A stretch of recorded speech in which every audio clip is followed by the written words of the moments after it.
The Electoral Commission of Zambia will be conducting mass voter registration across the country from the 13th of October to the 11th of November 2025. If you are 18 years and above, a Zambian citizen and in possession of a Green National Registration Card, NRC, you qualify to register. If you registered in 2020 or during continuous registration of voters and you still have your voter's card, you don't need to register again. During this registration period, ECZ will be providing the following services: new registrations, replacement of lost, destroyed or defaced voters' cards, transfers from one polling station to another, claims for omission on the register of voters, corrections of clerical errors, and removal of deceased voters. Registration centers will be open throughout the week from 8 hours to 17 hours. Register now. It's your right. It's your choice. This message is brought to you by the Electoral Commission of Zambia.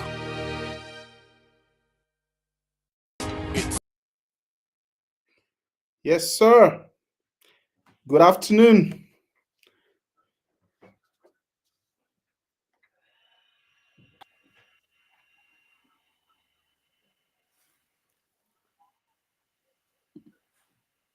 So welcome to Zambia Votes. We're going to have these conversations every week, maybe multiple times in a week, right up to 13 August and beyond, until we have a new president in 2026, which we believe we will. So it's going to be an exciting time. So thank you very much for joining us on this Zambia Votes Conversations. My name is Coach Brian, and this afternoon I have with me Dr. Emmanuel. Nkhoma is a director at an institute, and he'll talk about what he does there in a moment. For me, you know who I am. I'm your media guru. So if you need anything to do with media, please, you know that you could get in touch with me. I'll tell you about myself as we have this conversation. This is a very relaxed afternoon conversation. So let's talk about everything politics and policy affecting Zambia. Let's bring in Dr. Nkhoma. Good afternoon, sir.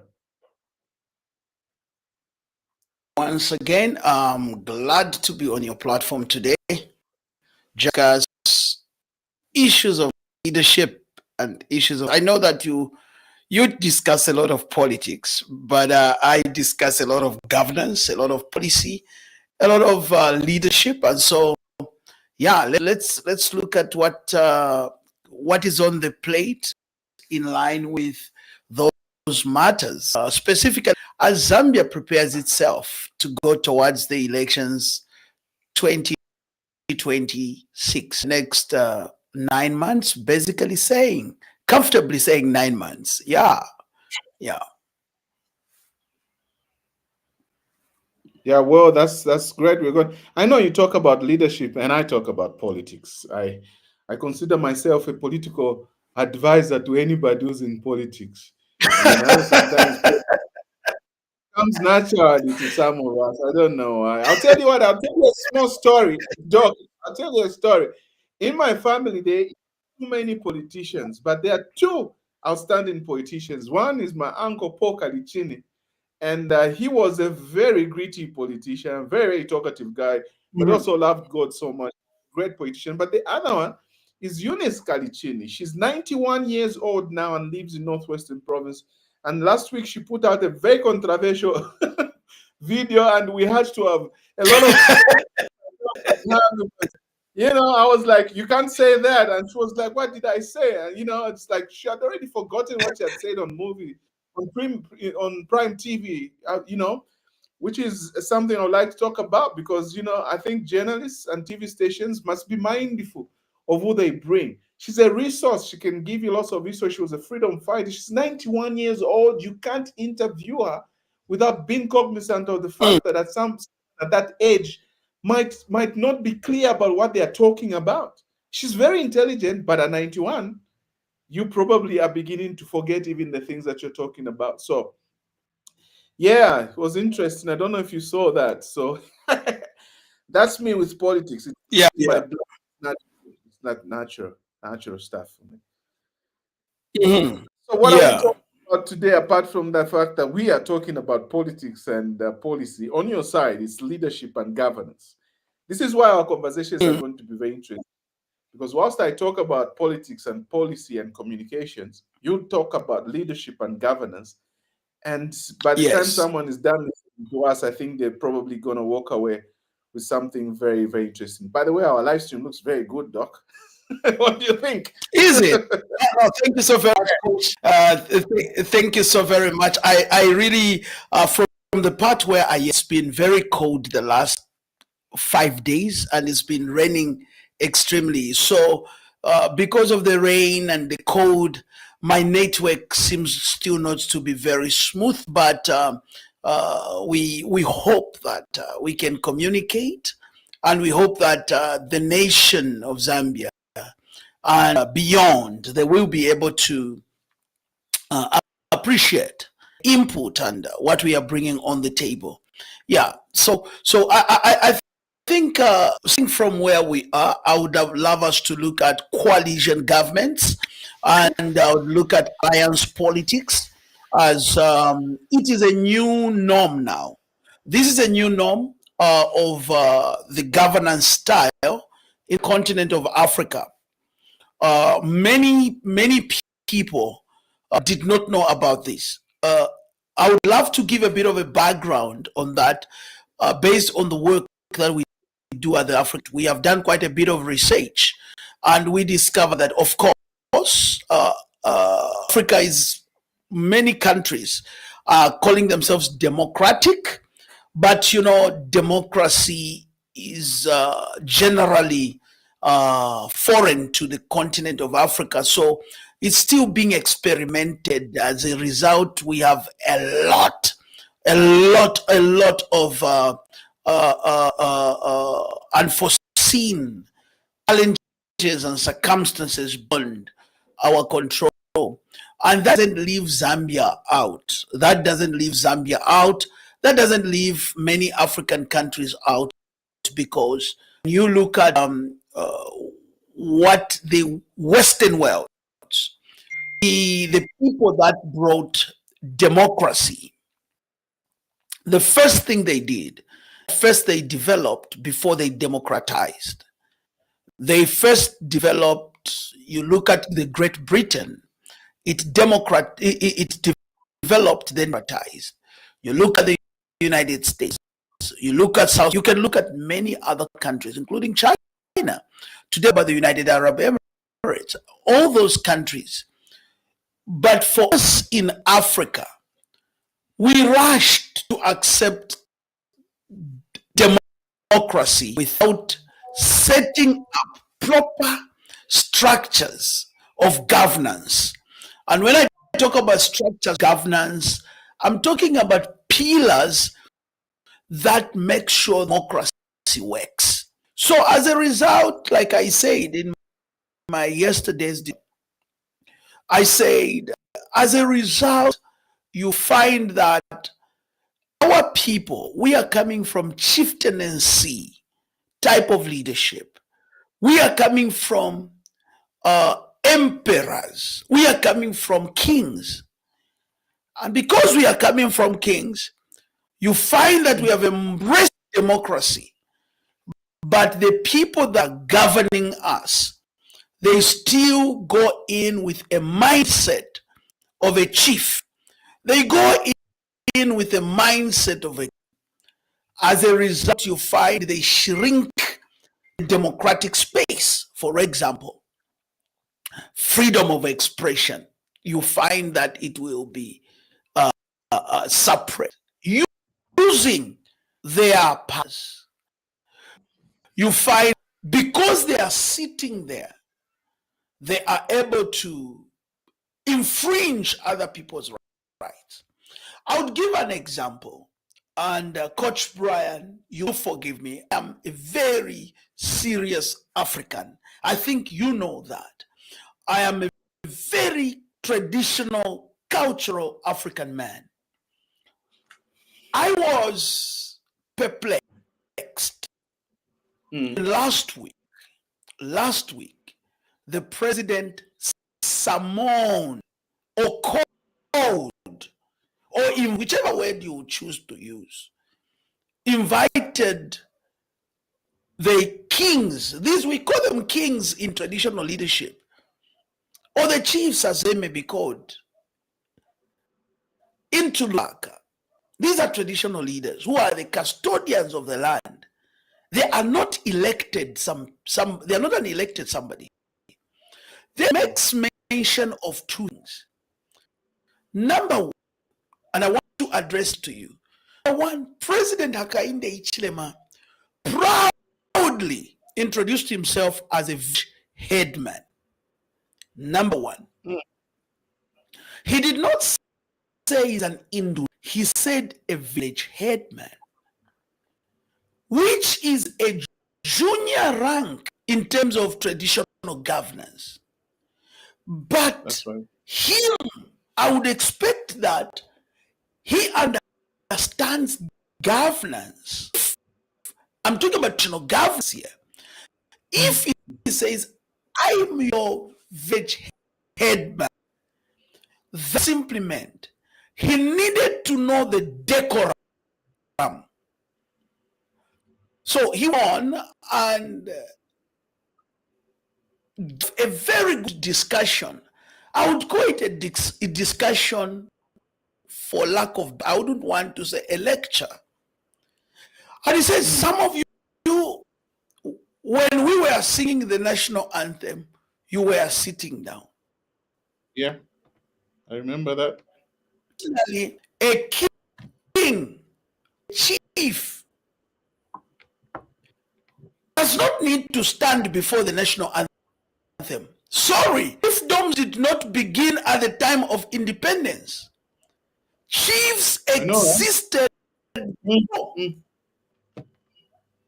Then he went on and he said, when I say one Zambia, you must say one nation. Then he says, when I say one nation, one people. Then he says, I repeat, say it again. Now, some of the traditional leaders may be quiet at that moment. They are waiting for him to come in 2026, because in 2021, he was kneeling down for the same people he's giving a lecture. Yeah. So 2026, our traditional leaders are not naive. And our traditional leaders are not dumb that they will easily forget because of chicken or that they ate or the water they drank at the state function. They will look at cultural values. And for me, as a village head boy, one thing he would have done as a village headman would then, because I teach issues of politics and governance, he would then have removed himself from on, because knowing that the people I am talking to, they are others of the land I have been given a mandate. They are the ones who have hired me. And the contract president is 5 years. That's right. It's up to the citizens. It's up to the citizens to renew it or not to renew it. That's right. So the Zambian people have to look at a number of issues as they, and I really felt sorry for my good friend Honorable Nkhoma, who is the advisor, because Honorable Nkhoma is also a village boy with me. And if he understands the decorum, he would have at least educated his boss in the morning and say, when we walk in there, we will sit on the floor and converse. Instead of him speaking, he was supposed to listen to those chiefs and say, what are they saying? So, what do you think is the problem? What do you think is the problem? Is it that the president doesn't understand culture, or is it that it doesn't just take advice? Maybe Levin Goma advised him, or is it that he's just pompous? What's the problem? Because what I don't get is his candor, okay, his courage to talk to chiefs the way that he did. It Oh my frightened me. God. It frightened me. The one of the biggest challenges that I have seen, and I still feel it's a challenge. I think President Hakainde need to realize that leadership, a great leader listens more and talks. Mhm. And listening does not mean, Coach Brand, it's when I sit down and I'm looking at you. No. Learning has to go beyond you keeping quiet. There are people in a classroom, coach, who keeps quiet when the teacher is teaching, but when an exam is given, see the answers they will give, you know who was listening and was not. Yeah. So President Hakainde Hichilema lacks understanding of governance and politics. At this, I want to be very honest. I'm going to argue when people say no, he's the best leader. Of course, Hakainde Hichilema is a great businessman. I cannot lie to you, Ryan. Yeah. He has succeeded as a transactional leader. He has succeeded as a corporate leader. But it's his first time to be given public. And what we have seen is that there is challenges. And the challenges are so real. It's either he doesn't listen to his advisors, or the advisors are so afraid. Now, this is the word that I have for presidential advisors and those that have been given the mandate and opportunity to be close to him. More especially those that are on a payroll as advisors. The fact that they are keeping quiet, the fact that they are not telling him the truth, they must also know that as president makes those mistakes, when Judgment Day comes on the 13th of August 2026, the Zambian people will not just judge Hakainde Hichilema. When Hakainde Hichilema is fired or the contract expires, because it's airing, whether we like it or not, it's up to the Zambian people to renew it or not. And it's unlikely they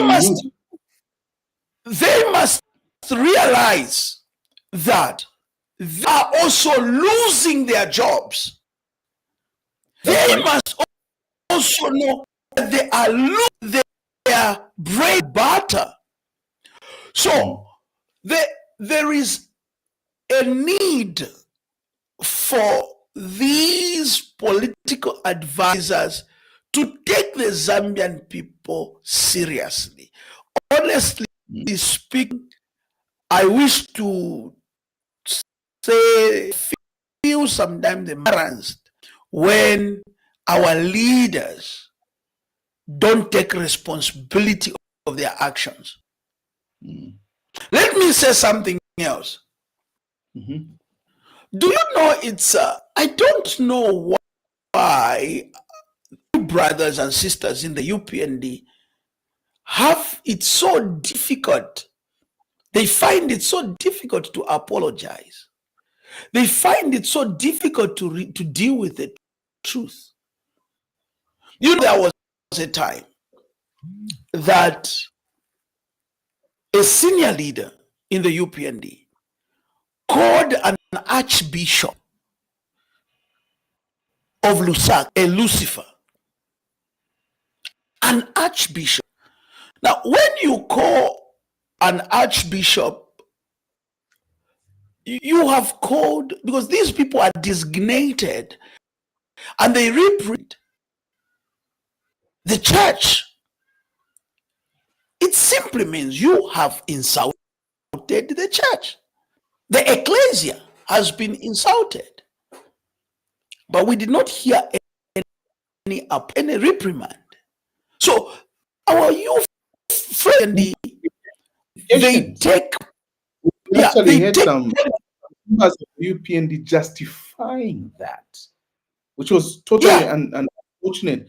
And after those justifications came, and some of the justifications came from very well-known cadres in the UPND, but we still never had a reprimand from the very top.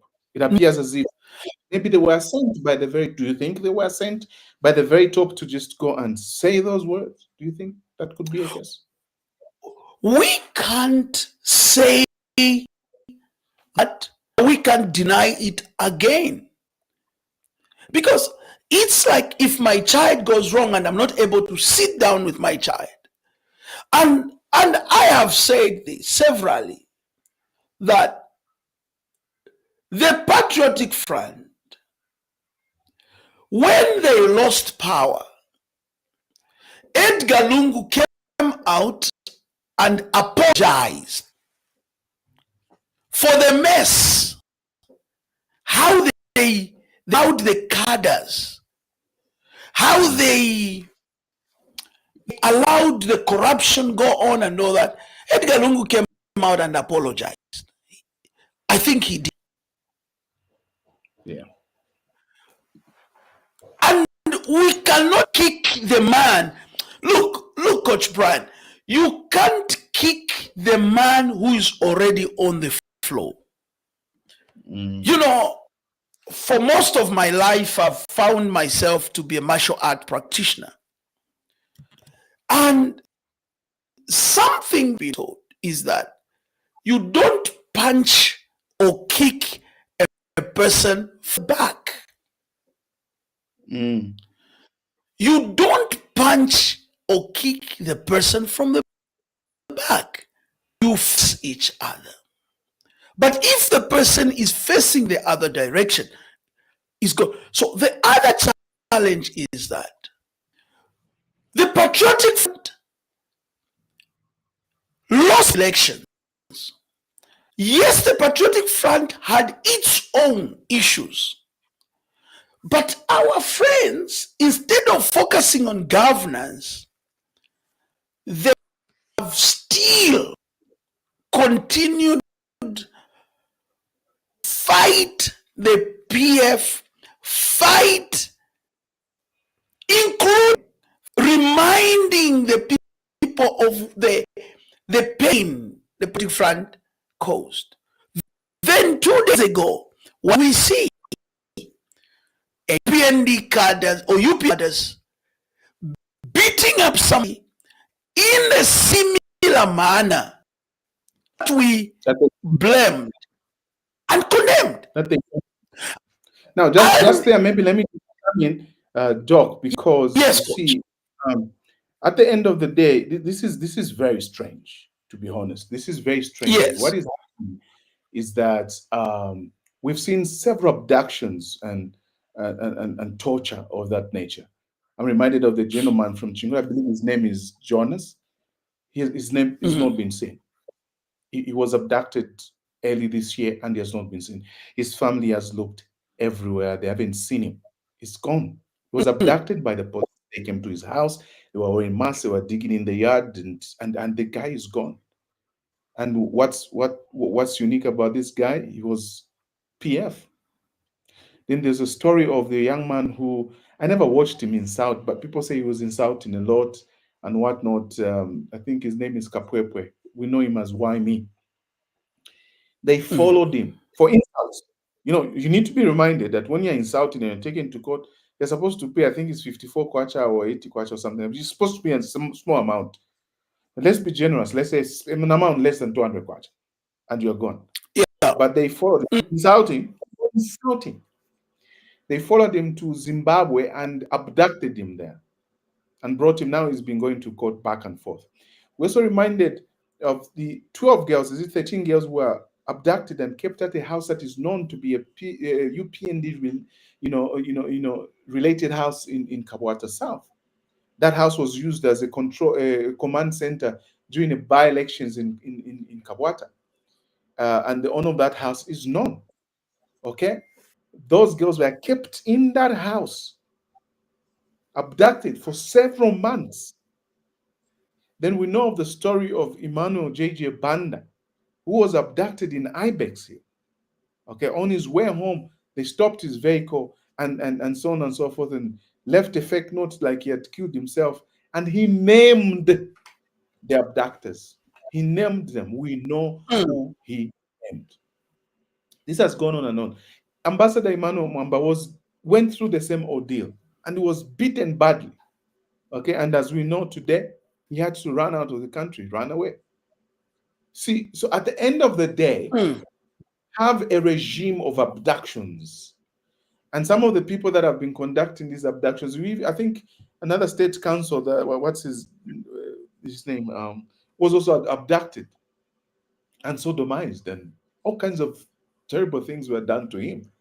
And this has been going on one too many times. And then we saw the recent one for Black Apple. Black Apple is on TikTok and he has a lot of followers, 42,000 followers. He's a non-PF sympathizer. And they abducted him from the graveyard. They went to mourn with some people. They abducted him and went and tortured him and beat him and left him for dead. Okay? This is becoming the hallmark of the UPN. Yeah. It's becoming the hallmark of the UPN. Why this trend? Why this trend? There is something that I wanted to say, but this is on media, so I have to censor certain things quite very well. But let me say this. In 2020, and I confront the leaders of the party at that time, which is the Patriotic Front, 2020, and I said, we are setting a bad precedence. I called a couple of guys who used to call themselves, and I said to them, the precedence is not the right one. This will cause you, the PF, lose power. Coach Brian, I want you to know this, and I want to say this with due respect to blessed memories, President Michael Chiro. I remember in 2001, I was referred my personal encounter with King Cobra, as we called him, President Sata. I refer myself to my personal encounters with him. I'd known him for some time, but this particular time, they sent a message for me office. That time, my office was at Chandwemson in Villa Elizabetha. And they told me that Michael Sata, president, want to meet with me, his office. Exactly 4 p.m., I was there at Farmer's house. And a serious meeting with President. And President Sata said, we want to raise youths who are disciplined. We want to raise youths who will reason. We want to win elections with youths who are not just stone throwers, but youths who will be able to bring solution on. Now, time pass, we find that they were infiltrated, who infiltrated in the Patriotic Front. And at that time, the Patriotic Front, people began to think the Patriotic Front was hooligan party, which it wasn't. Nevertheless, the same people, at some point, they moved and joined themselves with the UPND. And hooliganism, I call it, it's not cadarism. I've refused to call it cadarism because as a political philosopher, I know what a cadre means. The word cadre simply means a discipline of a philosophy. So you cannot be a and you are indisciplined. No, those are hooligans. Those are thugs. So when the Patriotic Front embraced thuggery, 2021, the Zambians refused. Now, thuggery went in, even into the system. We began to see police behaving like thugs. And I want to say that. Why should a policeman, and I've always said this, a policeman is a gazetted law enforcement person or agency. Police is a gazetted law enforcement agency. So why should police be hiding themselves with masks when they are coming to simply bring law and order? Why should police be carrying AK-47 on their shoulders just they are passing through Cairo Road? Are we at war? I mean, I have been to few countries around the world. Developed countries, you don't see that. You don't see that. So, the same thing has continued. And I have said, with all these abductions that you have mentioned, with all these injustices that are happening, people are recording. People are recording. Unfortunately, the UPND, if it doesn't put these things in place, the Zambian people may also come and say, the same way we moved the PF, we are removing the UPND. And I want to say this, political parties must know that to be removed out of power is not a sin, like how one of these excited politicians in Zambia puts it by saying it's a criminal offense. To who? It wasn't a criminal offense when we removed UNIP in 1991. It wasn't a criminal offense when we removed the MMD. It was a criminal offense when we removed the PF.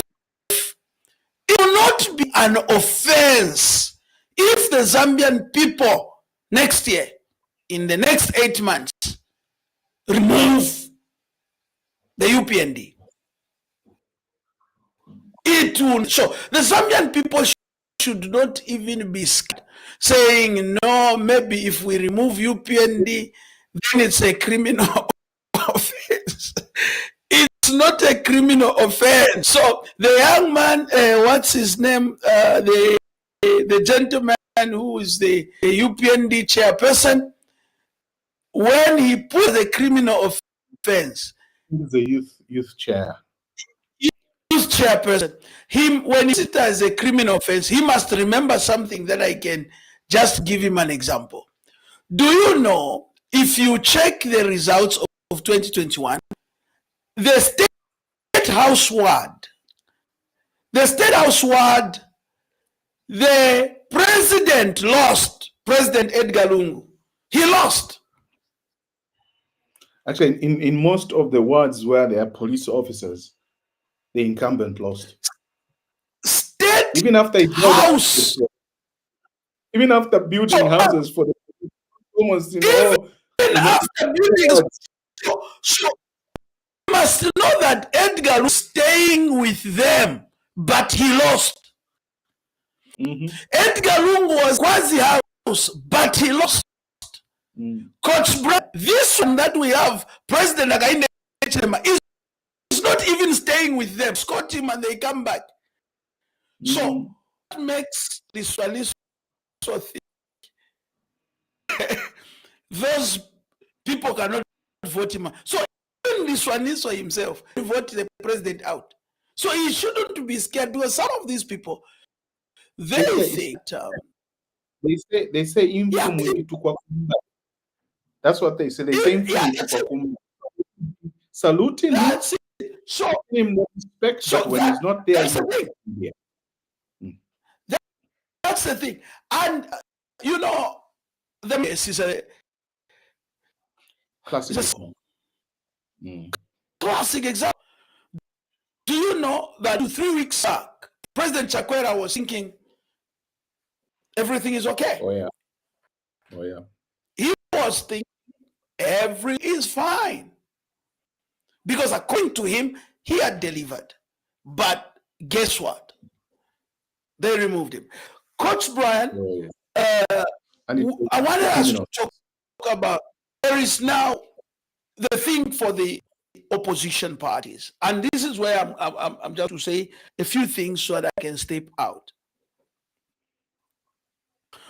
Opposition must know that the members say Nkhoma Masako. Yeah. You know, Nkhoma Masako. That's the members say.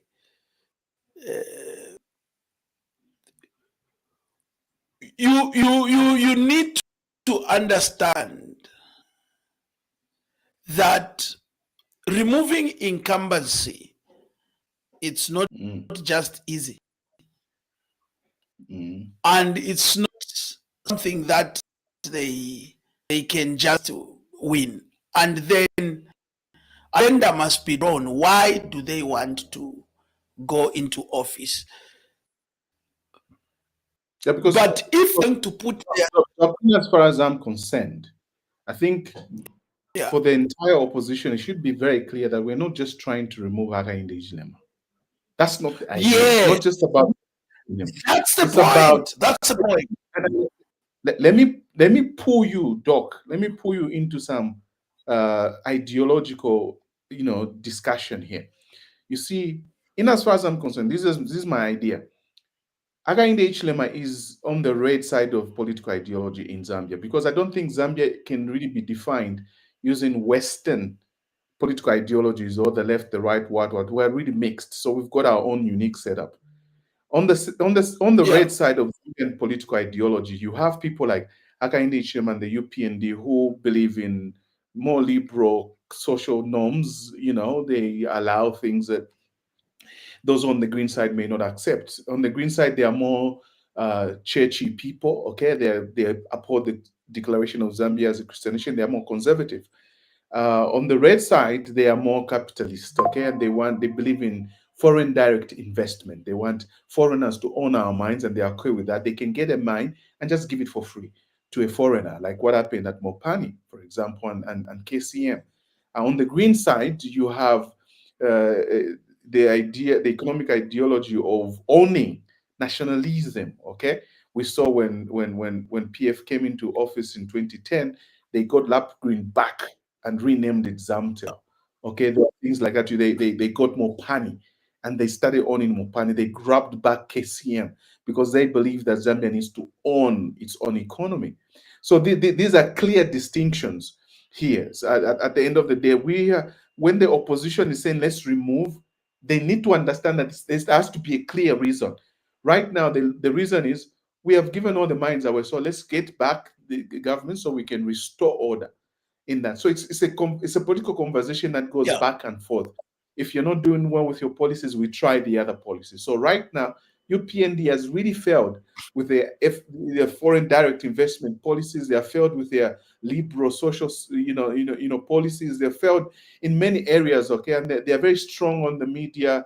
They don't allow people to talk. They have failed in their policies and ideologies. It's not favorable for for the people of Zambia. So now let's try the opposite, which is the inside of political ideology in Zambia, where we want to try to own the mines, we want to try to own the companies, to have a little bit more control. We can't have things like Airtel and so on and so forth, just giving a poor service. Let's bring in an administration that can penalize these people so that they do what's right for the Zambian people. Let's bring in, instead of having UPND is more elitist, okay? So they really like, speaking well. And even the president is so elitist, wears white gloves, doesn't greet people. He said, okay, fine. Okay, that's your way. Let's bring in somebody who's pro-poor, who hangs out with the poor, a party that is relatable. Okay, so that's the idea. So I think there are those politicians that we are seeing coming on the scene who don't understand this. Zambians are tired of policies, not necessarily the person. Yeah, they may not like the president. I don't know, but they're tired of policies. Before you continue, I wanted just to come in and talk about the opposition again. The most important thing that we must agree is that the greatest opposition that any nation would have, people. That's it. That's it. So these guys who are in the opposition, we must agree, are they representing the ambitions, the interests of the Zambian people? That must be well established. Then the opposition themselves, the question of egoistic politics. Coach Brian, on this platform where we have to about Zambia votes as Zambia goes to the elections, a time will come where we will name and shame some of these political leaders. We will applaud those that we feel they have to be applauded. That's true. Why am I saying this? We have to speak truth to power. If I am not afraid to call President Hakainde Hichilema to task today, why should I be afraid to call to task opposition leaders? So the opposition leaders, each one, we don't want, I just want to be president because, I know Zambia is a churchy country or a Christian country, whichever you may call it. I know that people will say, no, I went to this pastor, my pastor church told me I can be president. My pastor told me I can be president. Then you come on board. That is not what Zambia needs today. And there are those who feel because I've got money can be a presidential candidate because I've made $1 million or $2 million. No, we want here. We want to know, who do you represent? Do you represent a child in Kimiket in Northwestern Province? Do you represent a woman in Chief Mpamba in Lundazi? Do you represent a woman in Sinazeze of the Southern Province? Do you represent a woman in Soweto Market? Do you know the challenges they're going through? So we don't a boss who will come and tell our national leaders to say, stand up, sing the nation, clap for me. I am Tatule fire. Tatule fire. Coach Brian, me, I am speaking to you. We have to ask these questions to them. Hari Kalaba, why do you want to be president? What is it that you can offer to? We don't want to know I was a minister. No, I have got a degree in BCom, or I've got a degree. Do you have citizens at the center? Kelvin Fube, tell us. No, I am a lawyer. We don't want that aspect of no, I am a lawyer. We don't care. Doc, that's a very important. Yeah, because you see, this is a saying that I wrote. Yes, I wrote a quote yesterday, and I said, "Leadership without empathy is sheer terror. Leadership without empathy is sheer terror." I think our friends who are vying to be president need to understand that they must be driven by empathy, the desire to understand and to walk in the feet of the people of Zambia, to feel their pain and to be motivated by that pain to solve those problems that are paining the people of Zambia. The problem is that we have leaders who lack empathy. I'll challenge out there, both in the ruling party and in the opposition. When you hear that one of your members has been beaten, what do you do? Do you get up, stop whatever you're doing, rush to see that person, help them out? They have been beaten. For the next 1 or 2 months, they won't be able to earn anything. You comfort that person. You take them to a private hospital where those abductors can't access them. Help them to get proper health care, and then help them to get back to their feet, so that others who support you can know that our leaders are empathetic. They understand the pain that we go through when we're abducted. It's very important, whether you're in government or in the opposition. When you're here, your own people are suffering. What do you do? Because that is where we draw our mandate for leadership, is from empathy. Leadership, someone was flashing their degrees and so on and so on. I'm like, you're missing the point. It's great you have a degree. It's great you have a doctorate and a master's. That's really, really great. And I give it to you. Your eminence, Chakuti, with the doctorate in everything. Do you have empathy for the people? That woman, like you were saying, that woman at the market, that woman selling vegetables at the market, that woman, that young man welding on the roadside, that young lady running a salon. Do you have empathy for them? Part of the reason why we have been having, for the last 2 years, we've been having 4 hours of electricity every day, and the government is willing to export until now. Now they've seen the elections are near. They've cut from the 500 megawatts that they were exporting for like next year things will be fine. Don't worry. Yes. Next year, African leaders, they've started reducing load shedding. Africa like that. So they are reducing load shedding not because they care about the people of Zambia, but because they want to get the vote of the people of Zambia. The question to the leaders out there is, are you empathetic? Do you know what your people are going through? What's motivating you? We heard of that gentleman, Willa Mudolo from South Africa. You probably know him, Doc, who wants to be president. And then his supporters in most of these WhatsApp groups are saying, oh, because he has money. Come on, look. I have met billionaires, like real rich people. Okay. I once was with this client of mine. We flew on a private jet, went somewhere in Zambia, stayed there for a long weekend, chatting about all kinds of things. Unlimited money, hired, it's not even his jet. He had the jet with 2 pilots, and they were with us the whole period. There are people who have got money. They have got money. This guy started showing me some of the things that they are doing. Not in Abantu, with COP and with UN. They large amounts of money that pass around, and just because you have money is not a mandate for presidency. Empathy for people. Do you care? Coach Brian, just on that point. Just on that point, we are the African Institute of Leadership and Governance, and I'm privileged to be part of the leadership team at the Institute. And one of the things that I spoke about last year in one of our graduations, I was giving a key address. I said, leadership requires skill. Governance requires tact.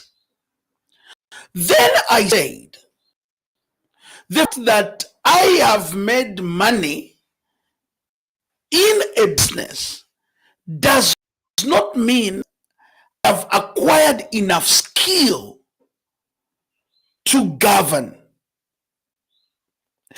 The fact that somebody has got the highest degree than astronomist, for example, you can have a PhD in astronomy, cannot make you to be the best president because of the degree. Nelson Rolihlahla Mandela only had a bachelor degree. Jacob Zuma, speaking from formal education, he ended his school in grade 4. Grade 4. Grade. But look at the developmental track record out of six presidents that South Africa has had. You find that in terms of developmental performance, Jacob Zuma surpasses Nelson Mandela. People may argue, but the reality is still the truth. When it comes to development, Jacob Zuma surpasses Thabo Mbeki. Jacob Zuma surpasses one of the presidents of South Africa who was very educated. Nobody talks about him. President Hantlantly. Jacob Zuma surpasses all the guys. Yet he's a grade 4.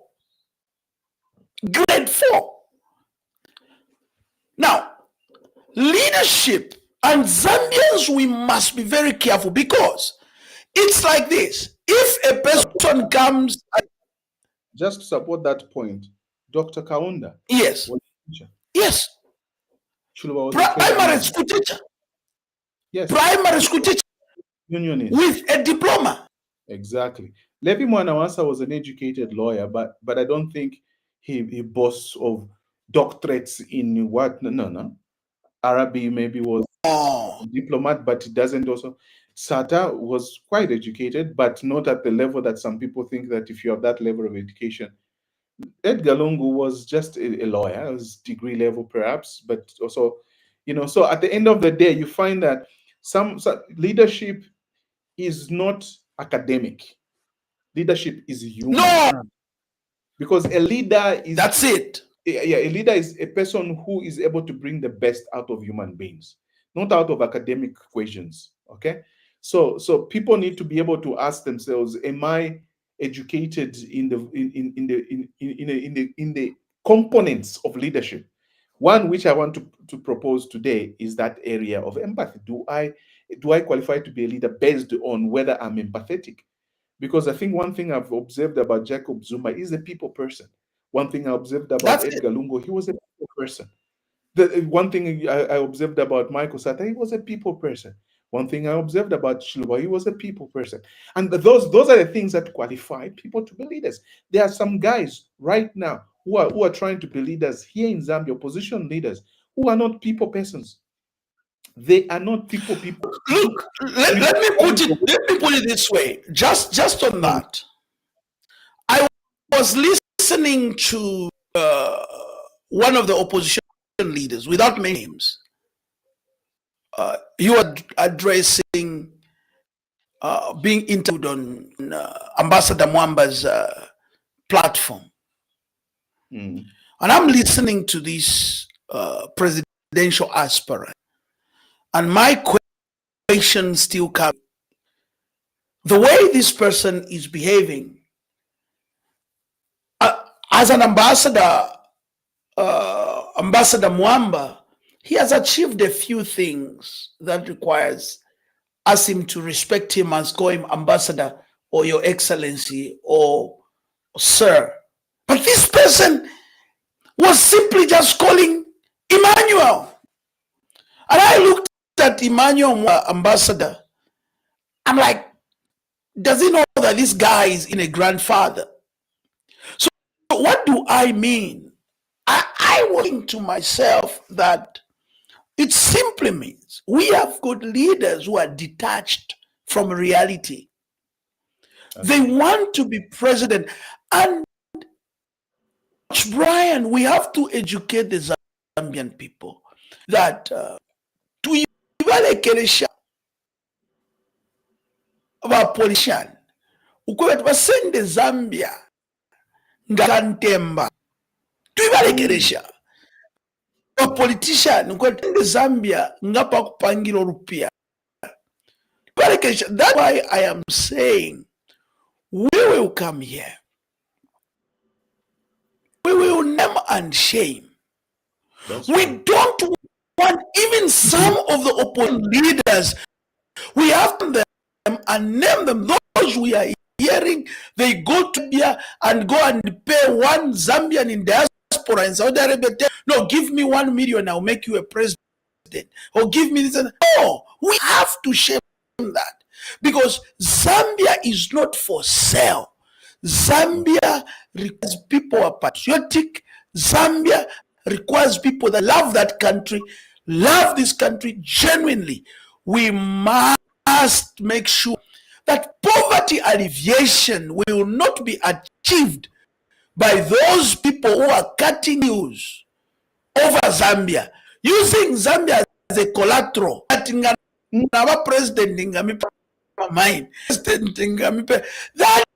is why today, we have the case of Sino Mines, Sino Metal, where we saw a report, but where has it gone? Why? Because we are using our national assets as collateral. We are using our country as collateral. Then we remain poor.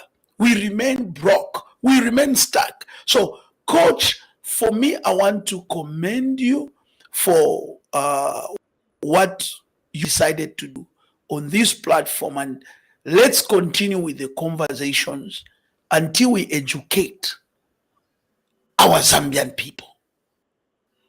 That's right. And we're gonna do this. We're going to do this because it's extremely important, Doc. Because how passionate I am about quality leadership in the political space. We need politics that are based on changing human life, bettering human life, and we need to begin to have discourse that is based on quality ideas. We can't. We need. I think. Let me put it this way. Zambia needs to now graduate from politics of partisanship. Okay, or me I belong to PND, or no me I belong to PF, or me I'm PEP, or me I'm NCP. I think that needs to start dying out. We need to be very clear. It should be ideological. I believe in this. I believe in this. I believe in nationalism. I believe in capitalism. I believe in the liberal social rights. I believe in conservative rights. It needs to be very clear. We need to come to that point. And then also we need to graduate from politics of this politics of tribe. Oh, because Chakuti is a Tonga, so I must vote for them. Oh, no, no, no, because Chakuti is a Tonga, so I shouldn't vote for them. Oh, no, no, because he is a Bemba, I shouldn't vote for him. Or because he's a Bemba, I'll back. No, no, no, no, no. What are their ideas? What do they want to do? Forget the tribe, man. Look at the ideas. Some people who for Akainechlema because they're Tonga, now they are crying. Some people who voted Edgar Lungu out because he was from Eastern Province and them they were from Northern Province, now they are crying. Some people, because you were voting based on tribe and based on things that don't matter. We need to also move away from politics of religion. I know people who would simply say, no, no, no, no, because we are born seventh day. Oh, no, no, because you never paint banandi. I think all that needs to crumble down, and we remain with very, very clear glistery politics where we're able to say, okay, it's either these ideas or these ideas. So which party is speaking clear about the ideas and which one is speaking clear about the ideas? And then we make our decisions based on that. And I like your statement about naming and shaming. We will bring them up. We will tear them up. Because some politicians think because they are named in the opposition, therefore they should be supported. No. If you're being divisive, No. right? We will call you out. If you're being divisive, you're in the opposition, but you're being divisive, we will call you out. We will tell you to stop misbehavior, because we need to bring back Zambia to where it should be. We need to have a country that is united. Okay, we need to stop hearing about people fearing. I heard about a story of some kids fearing to say that they are Tonga at school because people were Oh my condemning. God. That means to that what that we can't. We need to clean up what we are. You know, every child must feel proud of being Zambia. Exactly. It doesn't matter where one comes from. Must be given opportunity. They must be respected. And we that in 2026 we still regionalism in of how people bring leaders. We don't want any leader that's going to divide the country again. We don't want to see Zambia divided. We want to see traditional leaders respected. We want to see religious leaders respected. We want to see every citizen respected. And for me, I would wish to say and suggest that we are available to make sure that take the country really to the next level. Zambia right. has been so just we are coming towards the end of our live stream, but just in case people have joined us late or you want to go away with some keywords here, we have the two words that you may want to go away with from this live stream is respect and empathy. Those are empathy our words today, because if we have political leaders that have empathy for people and have respect for people and for each other, there's nothing we can't do together. It's possible to change this country. It's very possible. That's it. All right. So, that's your closing remarks before we end. We've been here for an hour. It has been a beautiful conversation. I can't wait for us to do the next. Yeah. No, we come back tomorrow. We come back tomorrow. Let's give hope to the nation. And as I go, the ruling party, let me start with the ruling party. When we speak honestly, when we say like we are harsh, we don't hate them. We are not against them, and we are not here to fight. We are pointing where they have failed. They could do better. Correct. We are here to them, look, you are our work. And for me, who voted for PND, for me, who campaigned for the UPND, I feel an obligation. Because unashamedly so, my vehicles were branded, my sound, unashamedly so. But I have to come back and say to them, no, we are doing literally wrong. There is no way that of the UPE could insult or could call the Archbishop a Lucifer, and no one stands out to reprimand. It's wrong. We need President Hakainde Hichilema out and say, not in my name, but we have never heard that.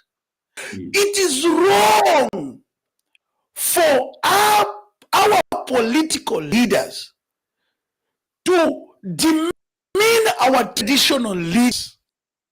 For me, who is a cowman, an African, remember that the promotion of village headman to become a chief, there is never. And if President Hakainde Hichilema is a village headman, he must remember he's still of the chiefs. Yeah. So he needed to react quickly. A number of issues we can talk about. Last, Mr. President, allow Zambian people to talk to you, because if everyone who's gonna talk, they will arrest him. Those who they'll victimize him. Zambian people talk on the ballot box. Unfortunately, the contract will be extended.